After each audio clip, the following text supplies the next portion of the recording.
தெளிவுறவே அறிந்திடுதல், தெளிவு தர மொழிந்திடுதல், சிந்திப்பார்க்கே களி வளர உள்ளத்தில் ஆனந்த கனவு பல காட்டல், கண்ணீர் துளிவர உள்ளுருக்குதல் இங்கிவையெல்லாம் நீ அருளும் தொழில்களன்றோ மொழி வளரும் தமிழ்வாணி அடியநேர்க்கு இவை அனைத்தும் உதவுவாய்.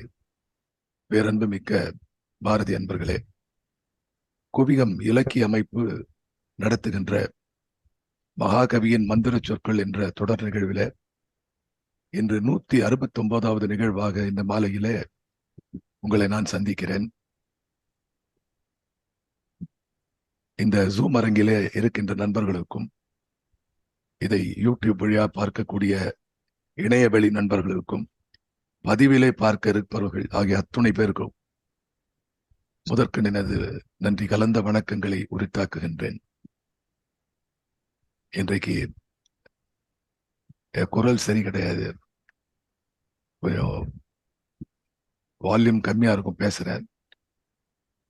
கொஞ்சம் புரியும் நினைக்கிறேன், பேசுறது புரியுறது இல்லையா? ஓகே. இதுல என்ன அப்படின்னா, பாரதியை பற்றி எண்ணி பார்க்கும்பொழுது ஞான பாடல்கள், அவனுடைய பக்தி பாடல்கள் என்ற அந்த பின்னணியிலே இந்த விடுதலை வெண்பாவை பார்த்து கொண்டிருக்கிறோம்.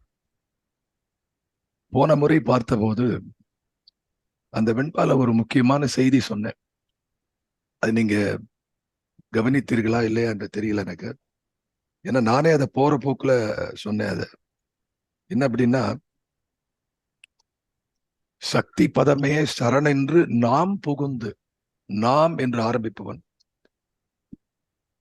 பூண்போம் அமர பொறி என்று சொல்லக்கூடியவன், கடைசியில அதை தான் ஒரு புளூராலிட்டி, இந்த புளூராலிட்டி என்ன முக்கியத்துவம் பெறுகிறது என்றால், there is a difference between spirituality and the bhakti cult,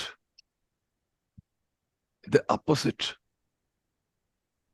Spirituality is always a loner's path. அந்த அனுபவம் என்பது தனிப்பட்ட அனுபவம். பாரதி பேசுகின்ற பரசிய வெள்ளம் பூரா ஒரு தனி மனித உணர்வும், தனி மனிதன் தன் வாழ்க்கையிலே தன் உடலையே ஒரு பரிசோதனை சாலையாக மாற்றி தன்னை கண்டுகொள்கிறான். அதுதான் குருதேவர் ராமகிருஷ்ண பரமஹம்சர் அது மாதிரி செய்தவர். எழுதுவார், விவேகானந்த சுவாமிகள் எழுதுவார், தன் உடலையே ஆன்மீக பரிசோதனை சாலையாக மாற்றிக்கொண்டார். as it is a spiritual laboratory. அதுல என்னெல்லாம் செய்தார, எல்லா மதங்களை பற்றியும், ஸ்தாபகாய தர்மஸ்ய சர்வ தர்ம ஸ்வரூபினே அவதார வரிஷ்டாய ஸ்ரீ ராமகிருஷ்ணாயதே நமஹ. அது தர்மம் எங்கெல்லாம் இருக்கு அப்படின்னு பாக்குறாங்க. இப்படி அடிப்படையிலே இந்து மதம் என்பது சர்வ தர்மத்திலே சர்வ தர்ம சுரூபிணியா இருக்கக்கூடிய விஷயங்களை பார்க்கும்பொழுது, பாரதி தன்னுடைய தனிப்பட்ட வாழ்விலே தனித்திருந்த அடையக்கூடிய ஸ்பிரிச்சுவல்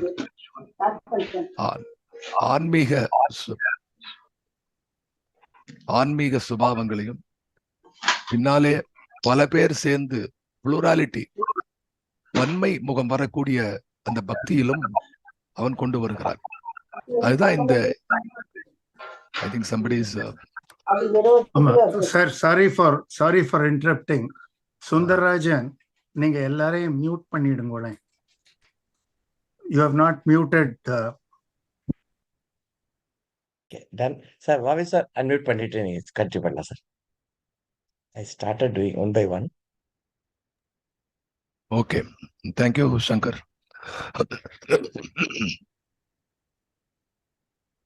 அப்போ பக்தி, as I said, the basic difference, ஆன்மீகம் என்பது ஒரு இண்டிவிஜுவாலிட்டி, தனி இருந்தா, பக்தி என்பது புளூராலிட்டி. அப்போ இந்த பக்தியில இருக்கக்கூடிய plurality not only for the பக்தாஸ், பக்தர்களுக்கு மட்டுமல்ல, தெய்வத்துக்கும் இந்த புளூராலிட்டி இருக்கிறது. தெய்வங்களும் பல பல தெய்வமாக இருக்கின்றன. தெய்வ வடிவங்களும் வழிபாட்டு தலங்களும் வழிபாட்டு முறைகளும் வழிபாட்டு பயனாக எதிர்பார்க்கக்கூடிய கொள்கை அளவிலே இருக்கக்கூடிய எண்ணப்போக்குகளும் எல்லாமே பன்முகம் கொண்டவையா இருக்கின்றது. இந்து மதத்திலே பார்க்கும்பொழுது ஷண்மதத்துல what is the ultimate aim அப்படின்னு கேட்டா, ஒவ்வொரு இப்போ சைவத்தில் இருக்கக்கூடியது, சாக்தத்தில் இருக்கக்கூடியது, வைணவத்துல அது எப்படி சொல்லலாம், அத்வைத்தம், விசிஷ்ட அத்வைத்தம், துவைத்தம். இதுல இறைவனோட ஜீவாத்மாவும் பரமாத்மாவும் தனித்தனியா தான் இருந்தாலும் கடைசியில கலக்கும். ஸ்பெஷலைஸ்டு அத்வைத்தம். துவைதம்ங்கிற கண்டிஷன்ல it never goes, there parallel line, ஜீவாத்மா பரமாத்மா. இப்ப நான் எதுக்கு எக்ஸ்பிளைன் பண்றேன்னா, பாரதி வெகு நுட்பமாக நம்ம அசந்து போற அளவுக்கு பாரதி சில செய்திகள் எல்லாம் எடுத்து இப்படி சமுதாய அளவிலே இருக்கக்கூடிய கொடுமைகளை அவன் நேரிலே கண்டு அதை உணர்ந்து அந்த பிரச்சனையினுடைய ஆணிவேரை தொடக்கூடிய அளவுக்கு உள்ளே செல்கிறானோ, அதை போலவே ஆன்மீகத்திலும் செல்கிறான், பக்தி இயக்கத்திலும் செல்கிறான். அதுதான் நம்ம புரிந்து கொள்ள வேண்டும். அப்போ அவன் என்ன செய்கிறான், தனித்து நின்று உணரக்கூடிய ஒரு செய்தியை மக்களுக்கு எடுத்து செல்ல வேண்டும் என்று சொன்னால், பக்தி என்ற அந்த வழி, பக்தி வழி, அது யோகம் என்று கூட சொல்லக்கூடாது. பக்தி யோகம் என்று சொல்வது கூட சில பேர் அதை கேட்கிறார்கள். அது கொஞ்சம் இன்னொரு வேற நாள் டிஸ்கஸ் பண்ணலாம். அப்போ நான் கேட்ட பெரியவர்கள் எல்லாம் ஒரு முறை பாலகிருஷ்ண சாஸ்திரிகள் அவருடைய உபன்யாசத்துக்கு சென்றிருந்த போது பக்தி யோகா என்று கேட்ட போது அவர் சொன்னார், பக்தி நெறி, பக்தி வழி, கீதை வழி, இப்படி எல்லாம் தான் நம்ம சொல்லிக்கொண்டே வழிய யோகா என்ற சொல்லை உடனே பயன்படுத்தக்கூடாது. ஏன்னா அதனுடைய implications and connotations R different என்று சொன்னார். அப்ப பாரதி பக்தி பாதையிலே எப்படி செல்கிறான் என்பதைத்தான் நாம் பார்த்து கொண்டிருக்கிறோம். அதுதான் போன முறை அந்த விடுதலை வெண்பாவிலே ஒரே ஒரு விஷயம் நான் சொன்னேன். என்ன அப்படின்னா, இந்த பாரதி தான் ஒரு சக்தி உபாசகன் என்பதை வெளிப்படையாக சொல்லக்கூடிய இடம் அது. இந்த விடுதலை வெண்பால பேருதான் விடுதலை வெண்பா என்று எழுதியிருக்கிறானே ஒழிய, அவன் எடுத்த உடனே சக்தி பதம் சரண் என்கிறான். அதுல ரெண்டு முக்கியமான வார்த்தை, சக்தி என்பது நான் வழிபடும் தெய்வம், சரண் என்பது நான் வழிபடும் முறை. இது ரெண்டுத்தையும் அழகா சொல்லிட்டான் அந்த ஒரே வெண்பாவில. he is very clear about it. அதாவது இன்னொரு விஷயம், நான் நிறைய இந்த பக்தி இலக்கியங்கள் பார்க்கும்போது, இந்த அடியார்களுக்கு என்ன பெருமை, தேவாரமாட்டும் திருவாசகமாட்டும் ஆழ்வாருடைய பிரபந்தங்களாட்டும், there's an extreme clarity about it.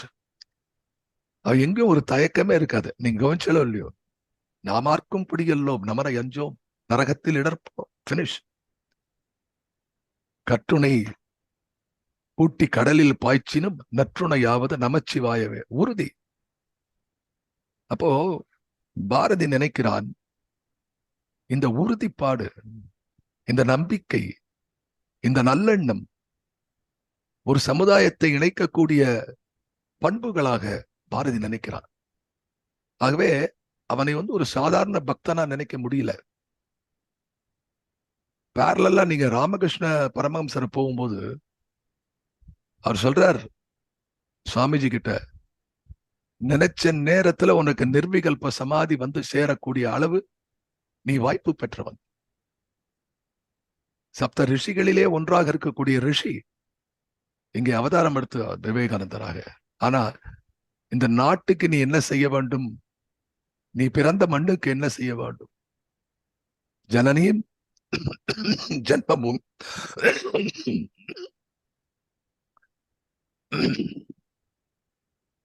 பிறந்த பொன்னாடு இருக்கிறதே, பெற்ற தாய் இருக்கிறாளே, நற்றவ வானினும் நனி சிறந்ததுவே. அத பாரதி நினைத்து பார்க்கிறான். அது அவனுக்கு கைவந்த கலையாக இருக்கிறது. மத்தவங்க எத்தனையோ பேர் இதுக்கு பின்னாடி என்ன இருக்கு அப்படின்னு பார்த்தா, நம் நாட்டில் இருக்கக்கூடிய பக்தி இலக்கியங்கள் எல்லாமே சமுதாய சிந்தனையோடு இருந்திருக்கின்றன. அரசியலிலும் ஈடுபட்டிருக்கின்றன. தேவாரத்தை பார்த்தால் நாளும் இன்னிசையால் தமிழ் பரப்பும் ஞானசம்பந்த பெருமான் செய்த காரியம் என்ன என்றால், சமண மதம் இருந்த அந்த இடத்துல இந்து மதத்தை அழித்துவிட்டு சமணம் வருகின்ற நேரத்திலே அதை எடுத்து செல்கிறார். அதுபோல சமணத்தை எதிர்த்து வைணவம் இருந்திருக்கிறது. அப்ப இந்த மதங்கள் என்பதில் இருக்கக்கூடிய அரசியலை விட்டு நீங்க முடியாது. Bharati is not exclusive for this. Vijayanagara பேரரசு அதன் பின்னணியிலே சிங்கேரி சங்கருடைய அந்த அந்த படைகள் இந்த பக்கம் வராதது காரணம், they supported the kingdom of Vijayanagara. அப்போ இந்த ஆன்மீகவாதிகளா இருக்கக்கூடியவர்கள் எல்லாம் அரசியல் பார்வையை ஏற்கனவே கொண்டிருந்தார்கள் என்பது ஒரு மரபு. எப்படி பாரதிக்கு சித்தர் மரபு இருக்கிறதோ அதை போல சமுதாயத்தை பற்றி அக்கறை கொண்டிருக்கக்கூடிய ஆன்ம ஒளி பெற்ற குருமார்களுடைய மரபும் பாரதிக்கு இருக்கிறது. எனவேதான் பாரதி நினைக்கிறான், பக்தியை எடுத்து கையில கொள்ளலாம். பக்தி என்பது நம்பிக்கை தருவது, மனத்துக்கு உறுதி தருகிறது. there is a focus, there is a concentration, there is a commitment, there is a dedication. Whatever that you say, it makes a man out of you. ஏன் அப்படின்னா, இந்த தேவையை உணர்ந்துதான் பாரதி சக்தி பதமே சரண் என்று ஆரம்பிக்கிறான், சக்தியை உபாசிக்கிறான். இப்ப விடுதலை வெண்பாவில் 2வது வெண்பா, அதை மட்டும் நம்ம ஸ்லைடு பார்க்க முடியுமா? இல்லைன்னா நான் படிச்சுடுறேன். பொறி சிந்தும் வெங்கனல் போல் பொய்தீர்ந்து தெய்வ வெறி கொண்டால் அங்கதுவே வீடாம்.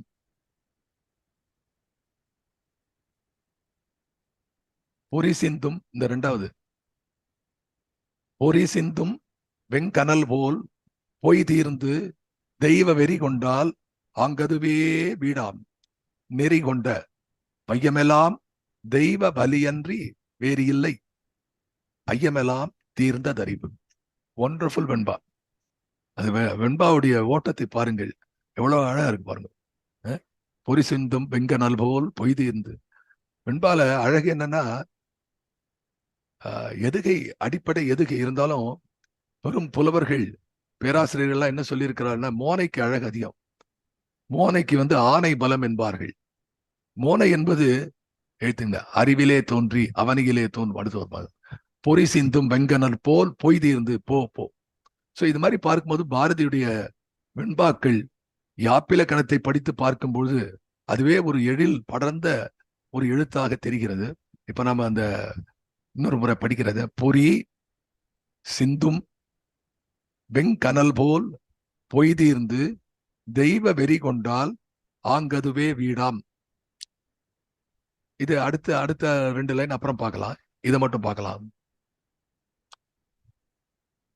பொறி சிந்தும் வெங்கனல் போல் பொய் தீர்ந்து தெய்வ வெறி கொண்டால் ஆங்கதுவே வீடாம். சார், இதுல எல்லாருக்கும் தெரிந்த சொல் என்ன? ஆங்கதுவே. ஆங்கதுவே எல்லாருக்கும் தெரியும். ஆனா அதுல சிறப்பு என்னன்னா, தேற்றேகாரம். ஆங்கது என்று சொல்லல, ஆங்கதுவே. அந்த தேற்றேகாரம் அது முக்கியம். இன்னொன்னு, பொய் தீர்ந்து பொறி சிந்தும் வெங்கனல், அது வெம்மை உடைய கனல், அப்படி பிரிச்சுக்கணும். வெங்கனல் சொல்றேன். இதுல ஒரு இடம் புரியல, தெய்வ வெறி கொண்டால். என்ன சார் அது அர்த்தம்? தெய்வ வெறி கொண்டால். What is very? வெரி இது வெரினா இங்கிலீஷ் VERO இல்ல, அதுவும் சொல்ல. Very passionate, so passionate. If you want to achieve something, interest is not enough. You should be passionate என்பார்கள். அப்போ அந்த தெய்வ வெறி என்பதை 2வது விடுதலை வெண்பால பாரதி வைக்கிறான். முதல்ல பூணுவோம் அமர பொறி, இது இந்த அந்தாதியாக வருகிறது. பூணுவோம் அமர பொறி. அடுத்து பொறி சிந்தும் வெங்கனல் போல். அதை நான் சொன்னேன் உங்களுக்கு. பூணுவோம் என்று சொல்கிறான். தன்னிருந்து தான் பிரிந்து நிற்கக்கூடிய செய்களை மறக்க கூடாது. another great thing about bhakti. It is like what you call as a centrifuge. நாங்க laboratories we use something like a centrifuge use பண்ணுவோம். மேக்ரோ சென்ட்ரிஃபியூஜஸ். அது வேகமா சுத்தும், விரிஞ்சு சுத்தும். எல்லாம் தனித்தனியா போகும், அப்புறம் ஒன்னா கூடி நிற்கும். அதுபோல பக்தியில நான் ஆரம்பத்துல சொன்னேன், it is the matter of plurality. அந்த ப்ளூராலிட்டி எங்க போய் நிற்கும்னா சிங்குலாரிட்டியில போய் நிற்கும். ஒரு நிலையிலே ஒரு நிலையிலே அடியார்கள் ஒன்று என்ற எண்ணம் வரும். ராதே கிருஷ்ணா ராதே கிருஷ்ணா ராதே கிருஷ்ணா அப்படி போலாம். Govinda Govinda, நமஸ்சிவாய நமஸ்சிவாய. The entire populace started shouting outwardly and then concentrate on the அடியார்கள் ஒன்றுபடுகிறார்கள். ஏதோ ஒரு புத்தம் சரணம் கச்சாமி, there's a slogan. ஒரு ஒலியினுடைய உணர்வும் ஒலியினுடைய ஒத்த தன்மையும் மக்களை ஒன்றுபடுகிறது. இதுக்கு அடுத்த நிலை அடியார்களும் ஆண்டவனும் ஒன்றுபடுவது. The entire thing will go up. Radhe Krishna Radhe Krishna என்று இங்க பஜனை பண்றாங்க. இதே பஜன் பிருந்தாவனத்துல மீரா வாழ்ந்த காலத்திலே ஏற்பட்ட போது ராதே கிருஷ்ணா ராதே கிருஷ்ணா ராதே கிருஷ்ணா என்று இறைவனை கூப்பிட்டவர்கள் ஒரு நேரத்திலே தன் கூட ஆடுகின்ற அந்த உருவம் கிருஷ்ணனாக மாறுகிறது. ஆடக்கூடிய இருவரும் ராதையாகவும் கிருஷ்ணனாகவும் மாறுகிறார்கள். 2 முதியவர்கள் ஆடுகிறார்கள், முதிய ராதா கிருஷ்ணா. 2 சிறுவர்கள் ஆடுகிறார்கள், சிறுவயது ராதே கிருஷ்ணா. ஒரு ஆணும் பெண்ணும் ஆடுகிறார்கள், அவர்கள் உருமாறிக்கொண்டே இருக்கிறார்கள். இப்படி பக்தியில் கருத்துல வந்து கிரேட்டஸ்ட். இது வந்து இந்த அமைப்பை பாரதி எப்படி பயன்படுத்துகிறான்? தன்னிலிருந்து தன்னை பெற ஒரு இணைப்பு தேவையா இருக்குது. மனித உடலுக்கும் உயிர்களுக்கும் தன்னிலிருந்து இன்னொன்றை பெறுவதற்கு ஒரு இணைப்பு தேவையா இருக்கிறது. அந்த இணைப்பு ஒன்றைத்தான் தருகிறது. நீங்க ஒரு லெவல்ல பார்த்தா the entire life force is based upon spirituality. அதை தாண்டி வர ஒண்ணுமே கிடையாது. இதை பாரதி எழுதுகிறான். இதை பாரதி திரும்ப திரும்ப எழுதுகிறான். அதுல தெய்வ வெறி கொண்டால் சரி சார், எப்படி சார், அதுக்கு என்ன அடையாளம்? அதுக்கு ஓகே, தெய்வ வெறி, கேன் யூ ஷோ சம்திங்? பாரதிக்கு எங்க தெய்வ வெறி வந்தது? பாரதி பல பாடல்கள் எழுதியிருக்கிறான். மழையை பார்த்து பாடுறான், வெள்ளத்தை பார்த்து பாடுறான். பராசக்தினா தன்னையே இழக்கிறான். தன் it is equal to Paramahamsa. It was set about Ramakrishna Paramahamsa. ஏன்னா அவரும் சக்தி உபாசகர், காளி உபாசகர், அவர் ஒரு காளிதாசர். இப்படி நினைச்ச நேரத்துல யாராவது வந்து காளி அப்படின்னா போறோம், he will go into நிர்விகல்ப சமாதி. அது மாதிரி பாரதிக்கு இருந்து. ஆனால் பாரதியினுடைய பாடல்கள் வெறி பிடிச்ச பாடு, சக்தி வெறி பிடிச்ச இடம் எது அப்படின்னா உங்களுக்கு படிச்சு காட்டுறேன். பாரதியுடைய அகச்சான்று. தெய்வ வெறி பிடித்த பாரதி என்ன எழுதுகிறான்? அவனுடைய வசன கவிதையிலே இருக்கிறது ஒரு தகவல்.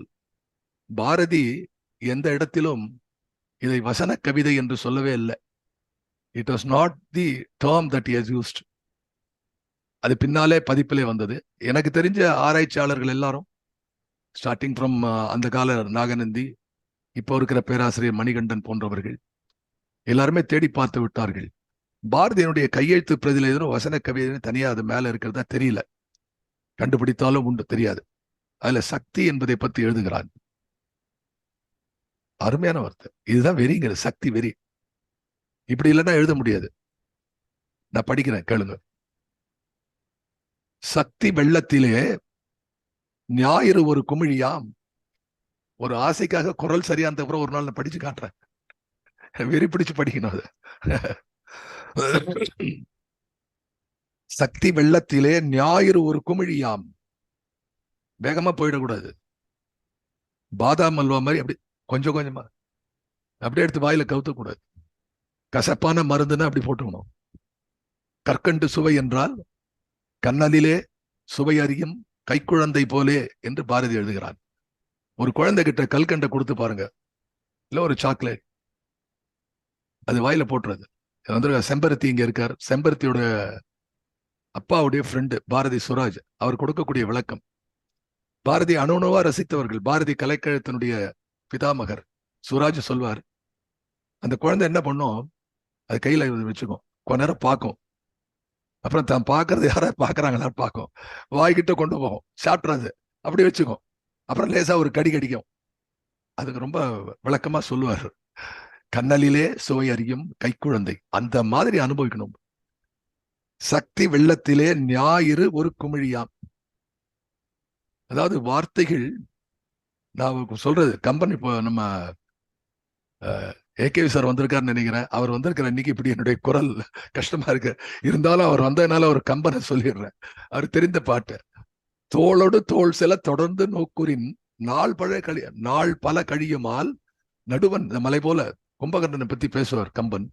எவ்வளவு அவசரமா இருக்கான், எவ்வளவு பெருசா இருக்கான், வார்த்தையால சொல்லவே முடியாது. பட் இங்க இண்டிகேட்டிவ், வார்த்தையாலே சொல்ல முடியாதவற்றை வக்கணையாக ஓமையினாலே சொல்லக்கூடிய மாபெரும் சொல்லாற்றல் உடையவர்கள் பெரும் கவிஞர்கள், மகா கவிஞர்கள். கம்பன் கவி சக்கரவர்த்தி அல்லவா, அவன் எழுதுகிறான். ஏய், இவன் எப்படி தெரியுமா இருப்பான், அதோட முதல்ல ஒன்று சொல்ற, இந்த தோளோடு தோல் சில, இந்த தோல்ல இருந்து அவன் இந்த தோல் வரைக்கும் தோளோடு தோல் சில தொடர்ந்து நோக்குறேன். கண்ணை விட்டு விட்டு தான் கூடாது, கண்ணை அசைக்கா இப்படியே பார்த்துட்டு இருந்தா ரொம்ப நாள் பார்க்கணுமா, நாள் பல கழியுமா. யோசிச்சு பாருங்க, ஒருத்தன் தோலை இங்கேருந்து அங்கேருந்து பாக்குறதுக்கு ஒரு மனுஷனுக்கு எவ்வளவு நேரம் போகுது, மைக்ரோ செகண்ட். அவன் தோலை விடாத, நடுவுல லஞ்ச் பிரேக் எல்லாம் கிடையாது, ஸ்ட்ரெயிட்டா பார்த்துனே இருந்தா பல நாட்கள் ஆகும் என்று சொன்ன. அது மாதிரி இங்க என்ன சொல்றாரு, சக்தி என்ற வெள்ளம், ஒரு மிகப்பெரிய வெள்ளம் இருக்கிறது, அதுல ஞாயிறு என்ற சூரியன் ஒரு சின்ன குமிழி. தென் யூ கேன் அண்டர்ஸ்டாண்ட் பாரதியினுடைய சக்தி வெறி என்னன்னு. எடுத்த உடனே நான் என்னுடைய கடவுள், நான் ஆராதிக்கக்கூடிய அந்த அரும் பெரும் உருவம், நான் ஆசிரியக்கக்கூடிய தெய்வம் என்ன தெரியுமா, எவ்வளவு பெருசு தெரியுமா, சக்தி வெள்ளத்திலே ஞாயிறு ஒரு குமிழ். ஞாயிறை பத்தி கேள்விப்பட்டிருப்பேன், ஞாயிறு இப்படி தெரியுது, அந்த பெரிய ஞாயிறு ஒரு குமிழி. சக்தி பொய்கையிலே ஞாயிறு ஒரு மலர். சக்தி பொய்கையிலே, பெரிய பொய்கை என்று மிகப்பெரிய குளம், அதில் ஒரு சின்ன மலர். சக்தி அனந்தம், எல்லையற்றது, முடிவற்றது. இதுக்கு என்ன சார் அர்த்தம்னா, அனந்தம் என்றால் அது வடமொழி சொல், அனந்தம் எல்லாரும் தெரியும். அனந்தம் முடிவற்றது, எல்லையற்றது என்று பாரதி அதுக்கு விளக்கம் போடிக்கணும். அனந்தம், என்ன பிரச்சனைனா, அவன் சக்தியை பத்தி பேசும்போது சக்தியுடைய அந்த பிரபாவத்தை எல்லாரும் புரிந்து கொள்ள வேண்டும். சொல்லினாலே யாருக்கும் மயக்கம் வந்து விடக்கூடாது. அனந்தம்னா அப்படியே விட்டு போயிடக்கூடாது. அனந்தம்னா அடுத்தே ஆல்மோஸ்ட் டிரான்ஸ்லேஷன். சக்தி அனந்தம், எல்லையற்றது, முடிவற்றது. என்ன டிஃபரன்ஸ்? இட்ஸ் எல்லையற்றது ரெஃபர்ஸ் டு ஸ்பேஸ், முடிவற்றது refers to time. The great cosmos theory, starting from Einstein, they talk about, or Oppenheimer, பழைய சயின்டிஸ்ட்ல இருந்து ஆரம்பிச்சா கூட, they talk about space time continuum. That's what the great Fridge of Capra, அவர் பத்தி நான் சொல்லியிருக்கேன் உங்களுக்கு. Top of பிசிக்ஸ்னு ஒரு மிகப்பெரிய எழுத்தாளர், சயின்டிஸ்ட். ஸ்பேஸ் டைம் கண்டினியூவம், அதாவது இந்த வெளி, ஸ்பேஸ், டைம்ங்கிறது காலம், இந்த கால வெளி, இது இந்த காலம் இருக்கிறதே அது முடிவற்றது. ஸ்பேஸ் எல்லையற்றது. ஏன்னா இந்த ஸ்பேஸ்ல எல்லை போட முடியாது, போயிட்டே இருக்கும். காலம்ங்கிறது முடிவற்றது. ஏன் அப்படின்னா அதை மூணா தான் பிரிக்க முடியும் இல்லையா, அதுக்கு மேல பிரிக்க முடியாது. நீங்க பிரிக்கக்கூடிய கால அளவு என்பது இந்த காலத்துக்குள்ளதான் இருக்க முடியாது, தாண்டி இருக்க முடியாது. எனவே அது முடிவற்றது. சோ அனந்தம், எல்லையற்றது ஸ்பேஸ், முடிவற்றது டைம். அசையாமையில் அசைவு காட்டுவது. என்ன சார் புது கவிதை மாதிரி இருக்கு சார், நம்ம ஊர்ல எழுதுறாங்களே. அசையாமையில் அசைவு காட்டுவது, ஐயோ ரொம்ப பெரிய விஷயம் சார், புரியவே மாட்டேங்குது. ஏன் புரியல? நீங்க அசையாமல் நின்று கொண்டிருங்கள், உள்ளே இதயம் துடித்துக் கொண்டிருக்கிறது இல்லையா? இதோட பெரிய என்ன உதாரணம் இருக்கிறது? ஒரு பூச்சியை பிடிப்பதற்காக ஒரு பல்லி சுவற்றிலே அசையாமல் நிற்கிறதே, அந்த அசைவுக்குள்ளே அது உணவு தேடக்கூடிய ஆர்வமும் அதனுடைய உயிர் துடிப்பும் இருக்கிறதே.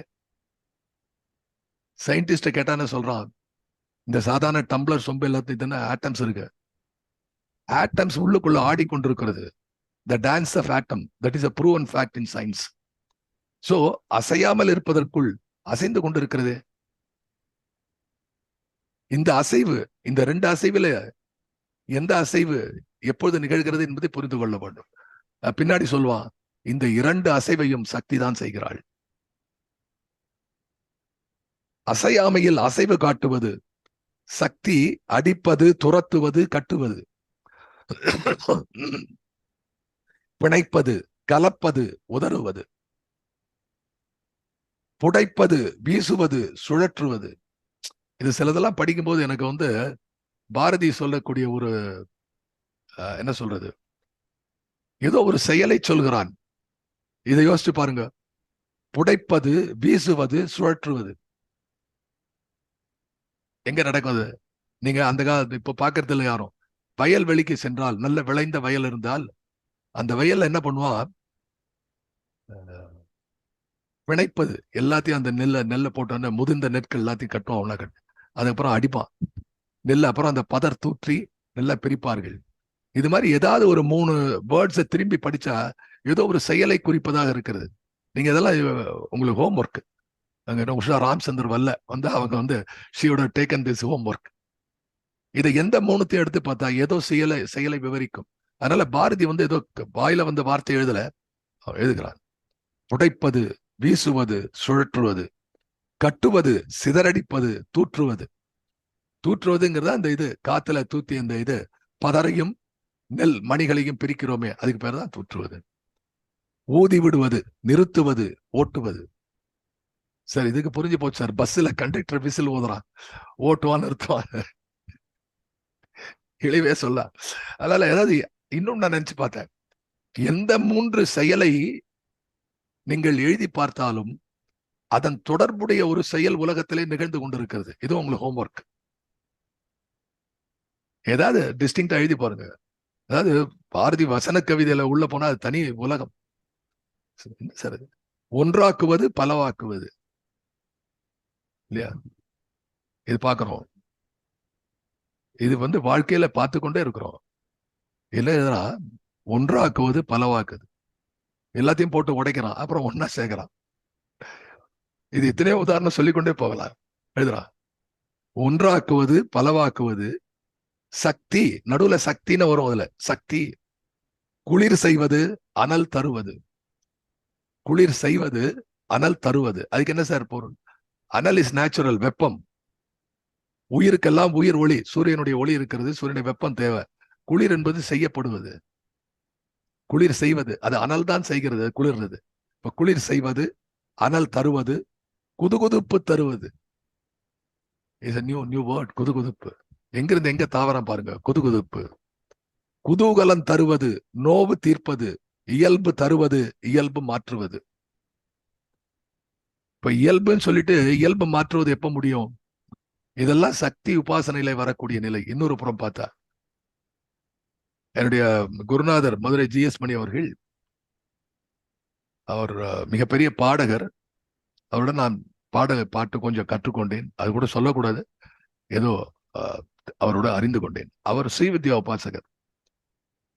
இன்னொரு புறம் அவர்கிட்ட முன்னால் கேட்ட போது, ஸ்ரீவித்யா உபாசனையில வரக்கூடிய செய்கைகள் எல்லாம் கூட இதில் குறிப்பு இருக்கிறது என்று சொல்கிறார். ஆச்சரியமான விஷயம். நம்ம பாரதி வாய் கைக்கு எழுதிட்டு போயிட்டான்னு நினைக்கிறோம். அப்படி இல்ல, வெல் மெஷர்ட். ஆச்சரியமா இருக்கு. சோர்வு தருவது, ஊக்கம் தருவது, எழுச்சி தருவது, கிளர்ச்சி தருவது, மலர்விப்பது, புலகம் செய்வது. புலகாங்கிதம் என்று சொல்கிறார்கள். புலகம் செய்வது. தென் கொல்வது, உயிர் தருவது. சில இடங்கள்ல படிச்சு பார்த்தா இந்த வசனங்களை கீதனுடைய சாரம் நிற்கும். கீதாச்சாரியன் உபதேசித்து வரும். சில இடங்கள் உபனிஷதம் போல் இருக்கும். இதுதான் சக்தி பெரிய சக்தி. சக்தி எல்லாத்துலயும் இருக்காங்கிறத இப்ப இதோட எப்படி சொல்ல முடியும்? சக்தி மகிழ்ச்சி தருவது, சினம் தருவது, வெறுப்பு தருவது, உவப்பு தருவது, பகைமை தருவது, காதல் மூட்டுவது, உறுதி தருவது, அச்சம் தருவது, கொதிப்பு தருவது, ஆற்றுவது. சக்தி முகர்வது, சுவைப்பது, தீண்டுவது, கேட்பது, காண்பது. சக்தி நினைப்பது, ஆராய்வது, கணிப்பது, தீர்மானம் செய்வது, கனா காண்பது, கற்பனை புரிவது, தேடுவது, சுழல்வது, பற்றி நிற்பது, எண்ணமிடுவது. இல்ல எண்ணிமிடுவதுன்னு இருக்கு, அதை கொஞ்சம் மாத்தணும். எண்ணமிடுவது, பகுத்தறிவது. இப்ப புரிஞ்சுதீங்களா பகுத்தறிவுனா என்னன்னு? பகுத்தறிவுதான் சக்தி தான். அதுல எங்கதான் இருக்கு பகுத்தறிவது. சக்தி மயக்கம் தருவது, தெளிவு தருவது. இன்ஃபேக்ட் சைவத்துல நம்ம பொதுவா நம்ம சொல்லக்கூடியது சித்தாந்தங்கள்ல படைத்தல், காத்தல், அழித்தல் என்று முத்தொழில் சொல்வார்கள். இதுல முத்தொழில்ல சைவம் 5 தொழிலாக அதை பேசுகிறது. படைத்தல், காத்தல், அதுக்கு முன்னாடி தெளிவித்தல் ஒண்ணு இருக்கு. மறைத்தல், தெளிவித்தல், கடைசியில் அழித்தல். இது 5ஆ பிரிகிறது. அதுல இவன் சக்தி அதை கொண்டு வந்து தருகிறான். சக்தி மயக்கம் தருவது, தெளிவு தருவது, சக்தி உணர்வது. He has included சைவம். அப்ப யாராவது உட்கார்ந்து இதுல ஒர்க் பண்ணா சித்தாந்தங்கள் எல்லாம் இந்த சொற்களிலே அடங்குகின்றன. தர்மத்தின் நெறியை கொடுக்கக்கூடிய கிரந்தங்களுடைய பின்னணி எல்லாம் இதிலே தெரிகின்றன. அடுத்து பாருங்க, இங்க ரொம்ப முக்கியம். பிரம்மன் மகள் சக்தி. பிரம்மன் மகள், கண்ணன் தங்கை, சிவன் மனைவி. கண்ணன் மனைவி, சிவன் மகள், பிரம்மன் தங்கை, பிரம்மனுக்கும் கண்ணனுக்கும் சிவனுக்கும் தாய். அப்சல்யூட்லி குழப்பம். அதாவது இந்த நம்ம நாட்டினுடைய கான்செப்ட் தெரியாதவங்க படிச்சா புரிஞ்சுக்க மாட்டான். இதான் சக்தி வெறி. நம்ம ஈஸியா புரிஞ்சுக்கிறோம். நவராத்திரியில 3 தேவியரை வணங்குகிறோம். அதுக்கப்புறம் 3 தேவர்கள் தாண்டி பிரம்மா, விஷ்ணு, சிவன் 3 பேருக்கும் மேல இருக்கிற மகிஷாசுர மர்தனின்னு சொல்றோம். நம்ம ஈஸியா அதை புரிஞ்சுக்கிறோம். சக்தி உபாசனை அவ்வளவு டீப்பா பாரதி பேசுகிறான். இது ஏன் இங்க சொல்றான்னா, விடுதலை வெண்பாலே இதுதான் சொல்ல போறான்.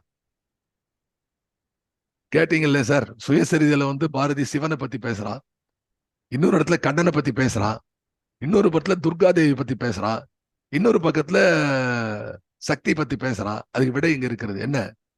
பிரம்மன் மகள், கண்ணன் தங்கை, சிவன் மனைவி. கண்ணன் மனைவி, சிவன் மகள், பிரம்மன் தங்கை. பிரம்மனுக்கும் சக்திக்கு, கண்ணனுக்கும் சிவனுக்கும் தாய். சக்தி முதற் பொருள். இதுதான் சக்தி வெறி. வெறின வெறி கொண்டு ஆடுறது இல்ல, எல்லாவற்றிலும் இருப்பதை சுட்டி காட்டுகிறான். பொருளில்லா பொருளின் விளைவில்லா விளைவு. What a great line. I think ஏதாவது இது ஒரு நிறைய எழுத்தாளர்கள் இருக்கிறார்கள், ஒரு கதைக்கான கருவாக கூட உள்ளன. பொருளில்லா பொருளின் விளைவில்லா விளைவு. Somebody can think about example. I am not qualified today to go into detail. பொருளில்லா பொருளின் விளைவில்லா விளைவு. These negatives are going to make a positive attempt on building a concept. இது ஏன் இப்படி வருது அப்படின்னா, இந்த சொல் waste. The most or the weakest link in communication is words என்று சொல்வார்கள். The weakest link in the communication. Then what is communication? Communication could be anything. But when it is restricted to the words, it is the weakest. I speak a language. என்னுடைய மொழி தெரியலன்னா நான் பேசுறதே waste. குடிக்கிறது தண்ணி ஒண்ணு புரிஞ்சுப்பான், எழுத்துல கேட்டா தெரியாது. அப்போ இந்த சொல்லுல எவ்வளவு வீக்னஸ் இருக்கு, பலகீனமான விஷயம் இது சொல் என்பதை எப்படி சுட்டி காட்டுறது? இப்படிதான் காட்டணும். பொருள் இல்லா பொருளின் விளைவில்லா விளைவு. சக்தி கடலிலே ஞாயிறு நுரை.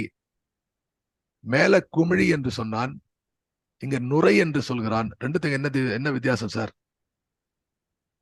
யோசிச்சு பாருங்க. குமிழி காற்று உள்ளே இருக்கும்போது குமிழி, அதை உடைந்து போகும்போது நுரையாக மாறுகிறது இல்லையா? அந்த குமிழி உடைந்துதானே நுரையாக வளர்கிறது. குட்டி குட்டியா போயிட்டே இருக்கு. காற்றினுடைய இறக்கம் குமிழிகளை நுரையாக மாற்றுகிறது. அங்க ஆரம்பிக்கிறான். அந்த உருவத்திலும் அந்த கிரியேஷன் கிரியேட்டிங் ஆஸ்பெக்ட், இங்க வந்து டெஸ்ட்ரக்டிவ் ஆஸ்பெக்ட். இது ரொம்ப அருமையான இடம். சக்தி கடலிலே ஞாயிறு ஓர் நுரை, அது ரொம்ப முக்கியம். ஓர் நுரை, ஒரு மலர், இந்த ஒரு என்பதே முக்கியமான விஷயம். அப்புறம் சக்தி வீணையிலே ஞாயிறு ஒரு வீடு. சாரி, சக்தி வீணையிலே ஞாயிறு ஒரு வீடு. வீணையில வந்து வீடு இருக்கு, உங்களுக்கு தெரியும். யாராவது வீணை வாசிக்கிறீங்களா இங்க? You can understand. இந்த வீணையில இந்த சுரஸ்தானங்களுக்கு பேர் தான் வீடு. அந்த கிரகபேதம் என்று சொல்வார்கள் பாட்டுல கூட. சுரங்களை மாற்றி பாடுவது கிரகபேதம். அது பாரதி உடனே எழுதுறான். அதுலயே இது என்ன மாதிரி ஒருத்தர் வந்து சொல்ல வேணாம், படிக்கிறவங்களுக்கு ஈஸியா புரியணும்னு எழுதுறான். சக்தி வீணையிலே ஞாயிறு ஒரு வீடு, ஒரு சுரஸ்தானம். இப்படி எழுதினா கூட சில பேர் கேட்பான், என்ன சார் இடத்துல வீடு, இன்னொரு இடத்துல சுரஸ்தானம் சம்பந்தமே இல்லையம்மா.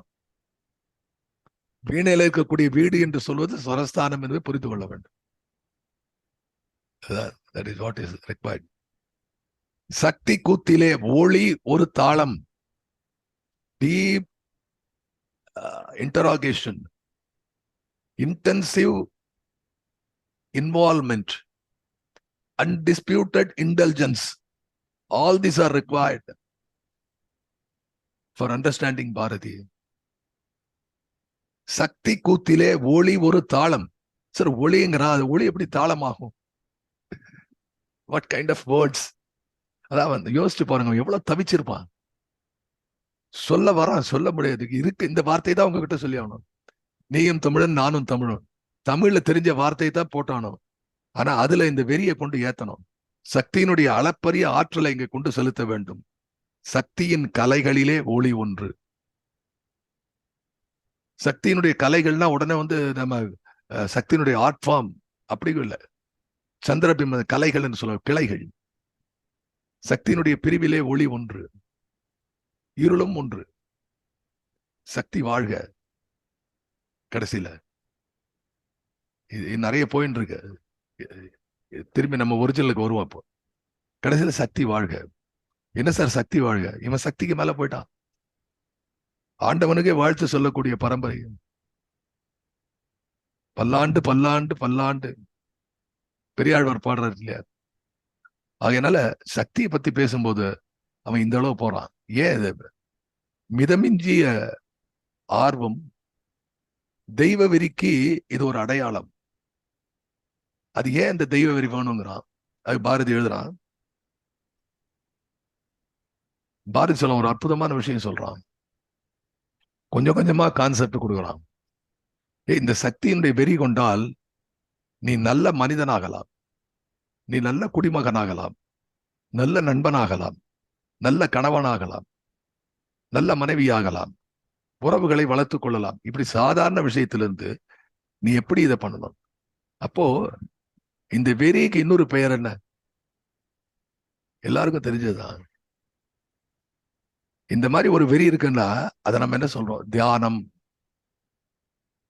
இது வாட் இஸ் கால்டு தியானம். மெடிடேட். எத்தனையோ குருநாதர்கள் மெடிடேட், தியானம் பண்ணு. ஒரு மந்திரம் என்றால் தியானம் செய்ய வேண்டும். தியானம் என்றால் அதையே எண்ணிக்கொண்டு இருக்க வேண்டும், வேற எதையும் எண்ணக்கூடாது. என்ன சார் எல்லாம் ஒன்று தானே? அதையே எண்ணிக்கொண்டிருக்க வேண்டும்னா அது ஒரு பக்கம் போயிட்டே இருக்கும், இன்னொரு பக்கம் வேற நினைவெல்லாம் வரும். அதனால்தான் இதையும் சொன்னா அதையும் சொன்னா, அதையே எண்ணிக்கொண்டிருக்க வேண்டும், வேற விஷயத்தை எண்ணக்கூடாது. என்னுடைய ஃப்ரெண்டு ஒருத்தர் வெத்தலை சீவல் புகையில போடுறவர். பொதுவா வெத்தலை சீவல் போடுறவங்க வந்து காஃபி கொடுத்து அதை துப்பிட்டு அப்புறம் வாய கொப்பளிச்சுட்டு காஃபி சாப்பிடுவார். இவர் வெற்றிலையிலே அளவற்ற பற்று கொண்டவர். அதை ஒரு பக்கம் வச்சுன்னு ஒரு பக்கம் காஃபி சாப்பிடுவார், துப்ப கூட மாட்டார். இருக்காரு. நம்ம ஒன்றும் ஆச்சரியமான விஷயம் இல்லை, இருக்கு பாரு. அது மாதிரி வாழ்க்கையில தியானம் ஒரு பக்கம் நடக்கும், இன்னொரு பக்கம் வேற விஷயங்கள்லாம் உட்காந்துருக்கும்.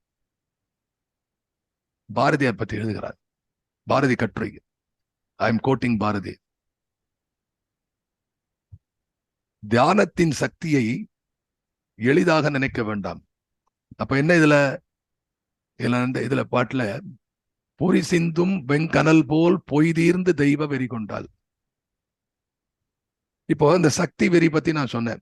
இந்த சக்தி வெறியில அதனுடைய குவாலிபிகேஷன் என்னங்கிறத பாரதி டிஃபைன் பண்றான். பொறி சிந்தும் வெங்கனல் போல் பொய் தீர்ந்து. இந்த தெய்வ வெறி எப்படி இருக்க வேண்டும் என்றால் பொய் இல்லாமல் இருக்க வேண்டும். Totally sincere. There should be no insincerity. There is no subclass relaxation கிடையாது. இப்ப ஐடி எல்லாம் சப்மிட் பண்ணிட்டு இருக்காங்க. அப்பப்போ ஒரு சப் கிளாஸ் இருக்கும். ஐயோ கொடுக்கணுமா? இல்ல சார், வேற ஒரு விஷயம் எப்படி போலாம். இவ்வளவா? இல்ல சார், கொஞ்சம் பார்க்கலாம். இந்த சப் கிளாஸ் எல்லாம் கிடையாது. இல்ல, டோட்டல் சென்சிட்டிவ். ஒரு வார்த்தைனா ஒரு வார்த்தை தான். பொய் தீர்ந்து. அந்த பொய் எப்படி தீர வேண்டும்? ஒரு சிந்தும் வெங்கனல் போல் பொய் தீர்ந்து. அதுல பொய் தீர்ந்ததுக்கு அவன் சொல்லல.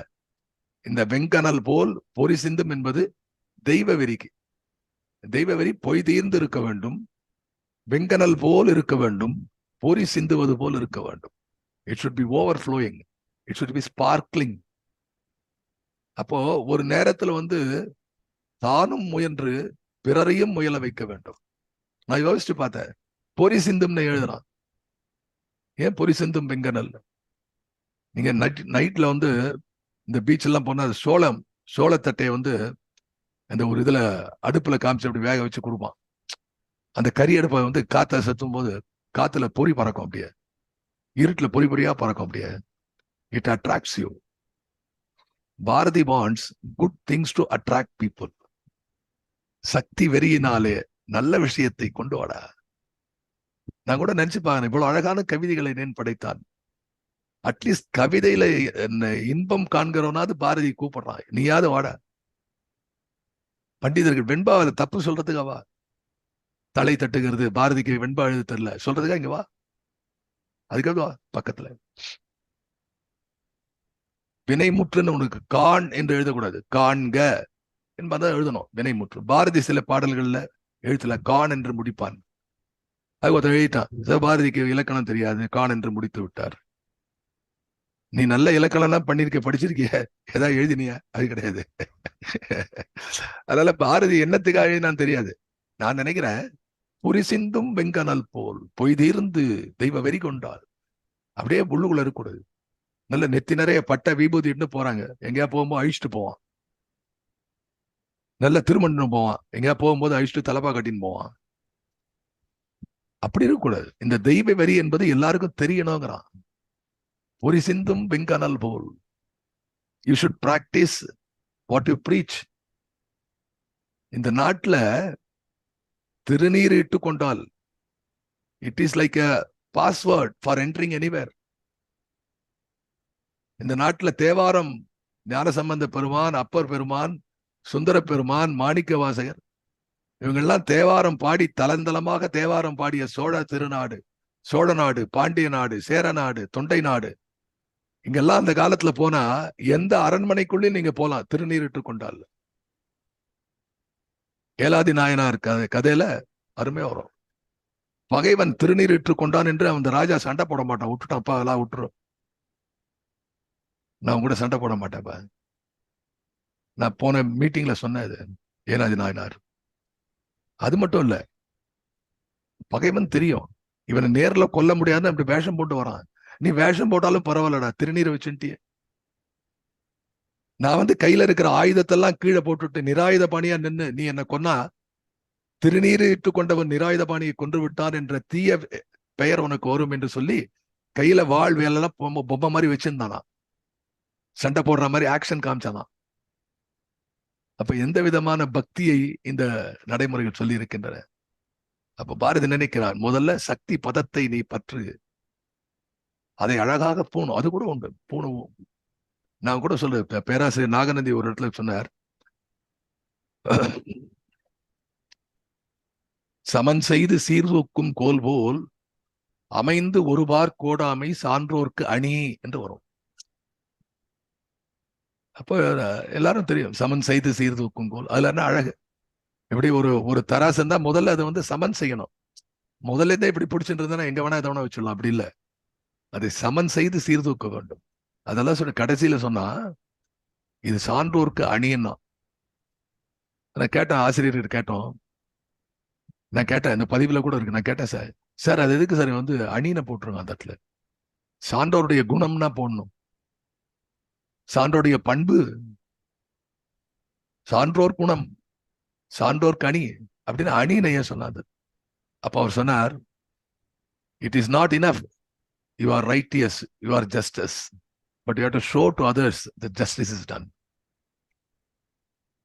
இந்த நல்ல குணத்தை நீ தோளிலே தாங்க வேண்டும், உன் பெருமைக்காக அல்ல, இதுதான் வாழ்க்கை முறை என்று காட்டுவதற்காக. கோவிலுக்கு போனா ஏன் இல்ல, கோவிலுக்கு போக மட்டும் இல்ல, எந்த ஒரு மதத்தை பின்பற்றுகிறோமோ அதற்கான பண்றோம். இன்னைக்கு பல பேர் பண்றாங்க. இந்து மதத்திலே இல்லாமல் போய் கொண்டிருக்கிறது, வருத்தப்பட வேண்டிய செய்தி. அது எல்லாருக்கும் தெரியும்படியா காட்டினார்கள். அது தன்னுடைய பெருமை சொல்வதற்காக அல்ல, அது தெய்வ வெறி.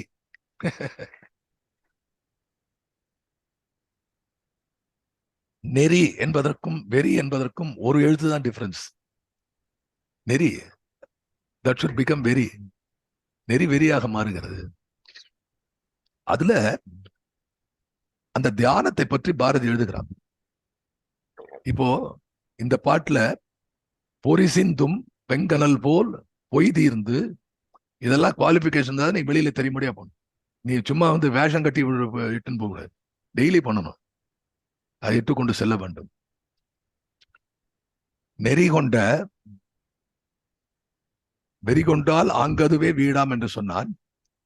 அப்போ இதுல வந்து இது எப்படி உங்களுக்கு வீடு பேராகும்? வீடுன்னு சொன்னா நிலை பெயருடைய முக்தி நிலை. அப்போ பாரதி குறிப்பிடுகிறான், இந்த வெறி இஸ் ஈக்குவல் டு தியானம். அதுதான் மனசுல எப்போ இருக்கு, அதே சிந்தனை, அதே சிந்தனை. உண்ணும் போதும் உறங்கும் போதும் ஒரே நேரத்துல. அதுல அருமையா ஒரு இடத்துல எழுதுவார், அப்பர் எழுதுகிறார் ஒரு பாட்டுல, திருவாரூர் பதிகத்தில் எழுதுறார், காலையும் மாலையும் கைதொழுவார், காலையும் மாலையும் கைதொழுவார், மனம் ஆலயம் ஆரூர் அறநெறியார்க்கே. காலையில ஒரு நேரம் கோவிலுக்கு போகும், இல்ல கோவில் இருக்க திசையாது. மாலையும் ஒரு முறை சிவனை நினைத்து துதித்தால் அது மனத்தை ஆலயமாக மாற்றும். அப்ப என்ன அர்த்தம் அதுக்கு? இடைவிடாமல் இந்த இறைவனை பற்றி சிந்தித்துக் கொண்டே இருக்கிறான், வேற சிந்தனையே கிடையாது. அதேதான் நினைத்துக் கொண்டிருப்பார். தியாகராஜ சுவாமிகள் அப்படிதான் இருந்தார். ராமநாமத்தையே சொல்லிக் கொண்ட, எல்லா ராமன், எதிலும் ராமன் இல்லையா? எவ்வளவு பெரிய ஆட்கள், சதாசிவ பிரம்மேந்திராள். அது மாதிரி வந்து போதேந்திர சுவாமிகள், சங்கராச்சாரியுடைய இங்க இருக்கக்கூடிய இந்த மடத்தை ஸ்தாபித்த போதேந்திராள். இவர் காமகோடி, அவர் ராமகோடி. ரா கணபதி அருமையாயினார், காமகோடி ராமகோடினர். கோடி ராமம், ராம ராம ராம ராம ராம, இதேதான். இன்னொன்று அப்படி அதிலே அந்த நாமத்திலே ஊறி கிடக்காரு. எழுதுறார், காலையும் மாலையும் கைதொழுவார் மனம் ஆலயம். யாரு கொடுக்கிற சர்டிபிகேட்? அப்பர் சுவாமிகள் கொடுக்கிற, அப்பர் சுவாமிகள் கொடுக்கிற சர்டிபிகேட். அதுல ஒண்ணு எழுதுறார், அப்படியே நினைச்சுன்னு தூங்குறான், அப்படியே நினைச்சு எழுந்துக்கிறான். அப்போ அவர் சொல்றாரு, கீவாஜா சொன்ன விளக்கம் இது, என்னோடது இல்ல. கீவாஜா ஒரு இடத்துல எழுதுறார், உறங்குவது போலும் சாக்காடு, உறங்கி விழிப்பது போலும் பிறப்பு இருக்கு இல்லையா, அதை கொண்டு இங்க நுழைக்கிறார். எப்படி அருமை பாருங்க. சொல்றார், நீ இறைவனை காலையில எழுந்துக்கும் போதும் இறைவனுடைய நினைவு, இரவிலே தூங்கும் போதும் இறைவனுடைய நினைப்பு. வள்ளுவன் என்ன சொல்றான்? உறங்குவதுன்னா சாக்காடு, காத்தால விழிக்கிறது பிறப்பு. அப்போ 2 வேளையை நீ தொழுதால் உனது பிறப்பையும் இறப்பையும் இறைவன் பார்த்துக் கொள்கிறார். எப்படி போட்டு அது முடிச்சு போடுறார் பாருங்க. இப்படி இங்க காலையில எழுந்தும் போதும் விடியலிலே நீ கொடுக்கக்கூடிய அந்த இதுவும் தொழல் பின்னாடி, இதுதான் தியானம்.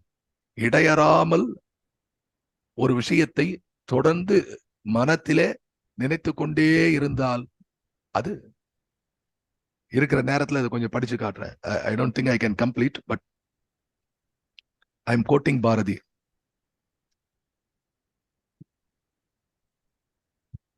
ஒருவன் மனத்தில் பாரதி, ஒருவன் மனத்தில் நிமிஷத்துக்கு நிமிஷம் தோன்றி மறையும் தோற்றங்கள் எல்லாம் தியானமாக மாட்டா.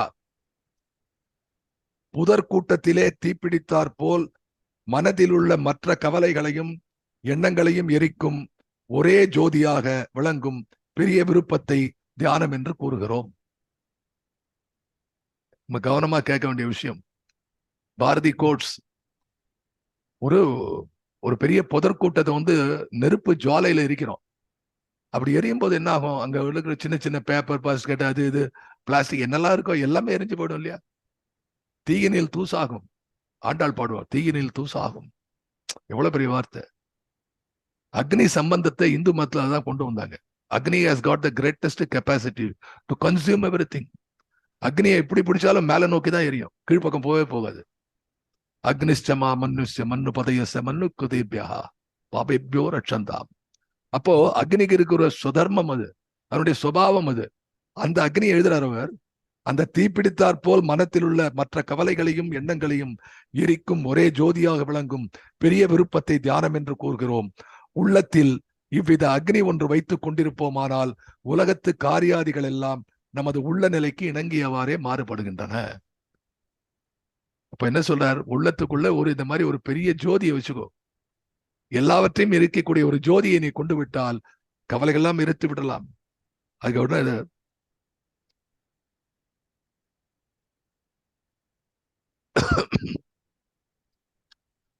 அதெப்படி என்றால் தமது உள்ளத்திலே தீர்த்தன்மை,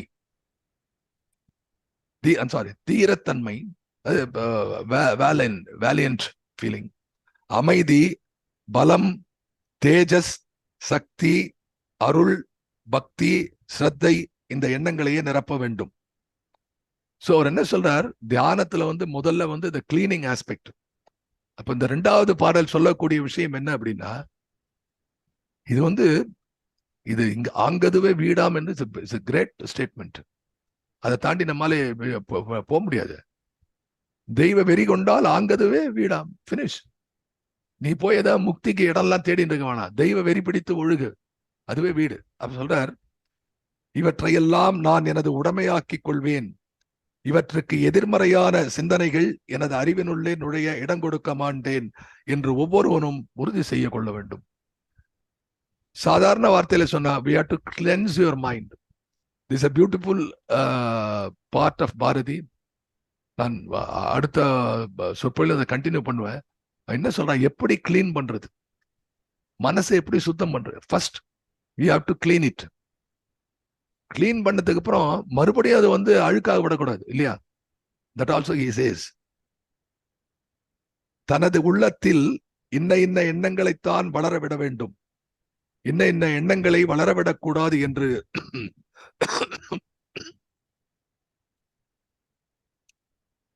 என்று நிச்சயிக்கும் அதிகாரம், திறமை ஒவ்வொருவனுக்கும் இயற்கையிலேயே ஏற்பட்டிருக்கின்றது. இது என்ன? He says the discrete mind. இதான் பகுத்தறிவுங்கிறான் நம்ம ஊர்ல.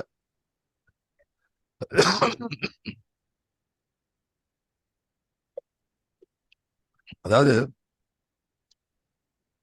எந்த எண்ணத்தை நாம் மனத்திலே கொள்ள வேண்டும் அல்லது எந்த எண்ணத்தை நீக்க வேண்டும் என்ற இந்த இரண்டையும் நம்ம கண்ட்ரோல்ல இறைவன் கொடுத்திருக்கான். Is very vehement about it. இதை அனுபவத்துக்கு கொண்டு வரும்போது ஆரம்பத்தில் சில கஷ்டங்கள் உண்டாகும். சொல்றாங்க, மனசை கொண்டு வரும்போது ஆரம்பத்தில் கஷ்டம் உண்டாகும்.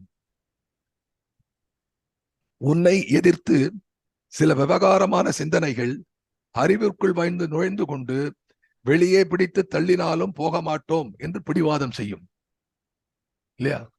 நல்ல விஷயத்தை பார்த்துட்டே இருக்கும்போது தேவையில்லாத விஷயம், வீட்டுல உட்காந்து நல்ல விஷயமா பண்ணணும், வேற ஏதாவது தேவையில்லாத வரும், பிடிச்சு தள்ளினாலும் வெளியில போகாது.